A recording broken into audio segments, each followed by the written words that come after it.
Have you ever looked at a powerful leader and wonder, what about the family behind the scenes? Because sometimes the real story isn't in State House, Parliament, or the rallies. Sometimes the most explosive, emotional, and jaw-dropping stories are hidden in the quiet corners of a politician's own home. And when it comes to President William Ruto, Kenya's most talked about leader, the stories inside his family run deeper than most people will ever know. Today, we are peeling back the curtain, not on the president, but on the brothers and sisters who grew up with him long before the power, the motorcades, and the politics.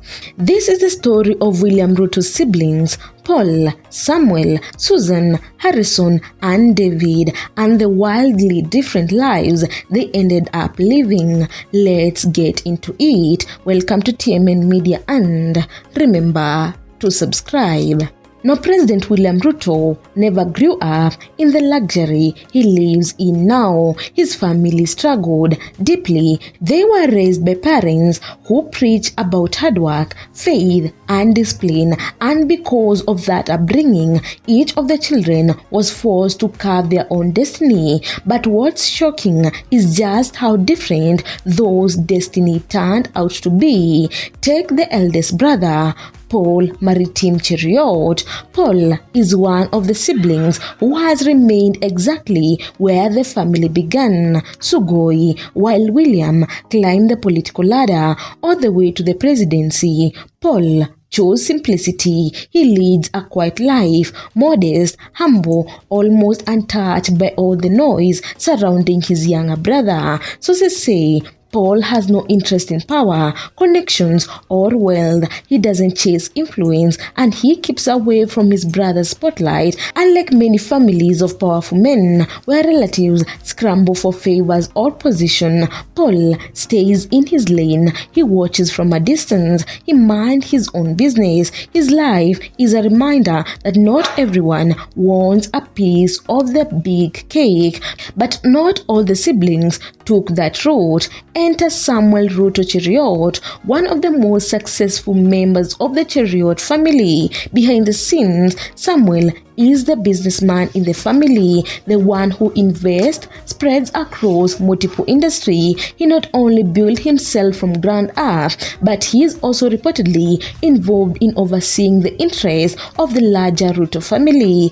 In a way, Samuel is the stabilizer. He works quietly but strategically, maintaining the business networks that supports the extended family. No scandals, no drama, just calculated moves and entrepreneurship. Then there is the sister, Susan Samoei Ruto. Susan is the family's biggest mystery. You will almost never see her in interviews, never hear her speak publicly, and she stays away from politics. She keeps such a low profile that even journalists struggle to dig up information about her. In an era where everyone wants to trend, Susan chose a completely different route. Her life, her family, her personality, all tucked away from the world. But not every story in Ruto's family is quiet. One of the most heartbreaking chapters belonged to Harrison Kipto Ruto, the brother who passed away in 2016.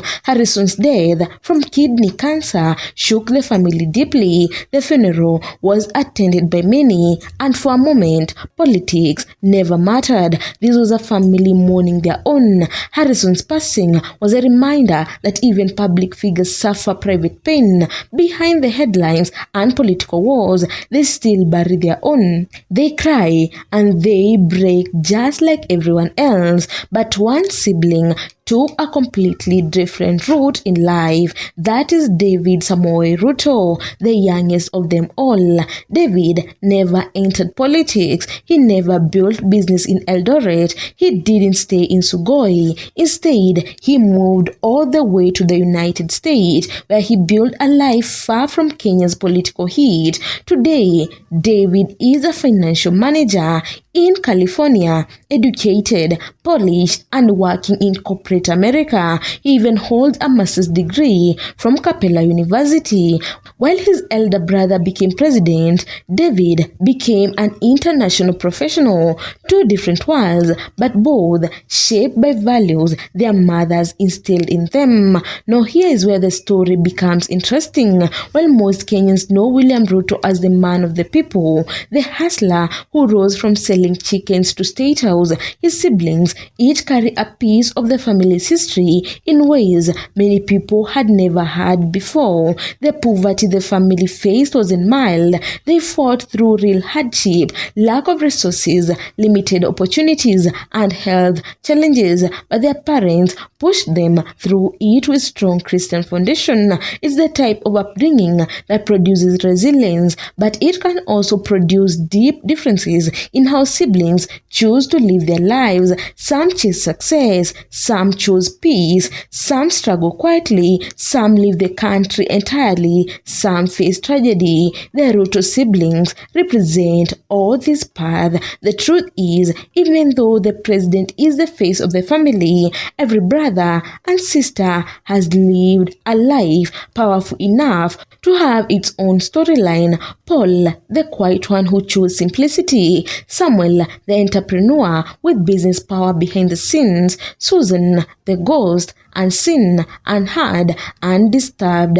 Harrison, gone too soon. David, the international corporate mind. And William, the political titan who chose name, now overshadows the entire family. Yet, despite how different their lifestyle have become, their upbringing ties them together. The poverty, the struggles, the Christian teaching, the bond, the pain, all of it shaped who they are today. That is the untold story of President William Ruto's brothers and sister, a story full of contrast, culture, ambition, heartbreak, and survival. Because in every powerful family, there's always more than meets the eye. Guys, if you like this video, make sure to subscribe, like, and comment down below. Also, don't forget to hit the notification bell so that you get every new video once I upload it.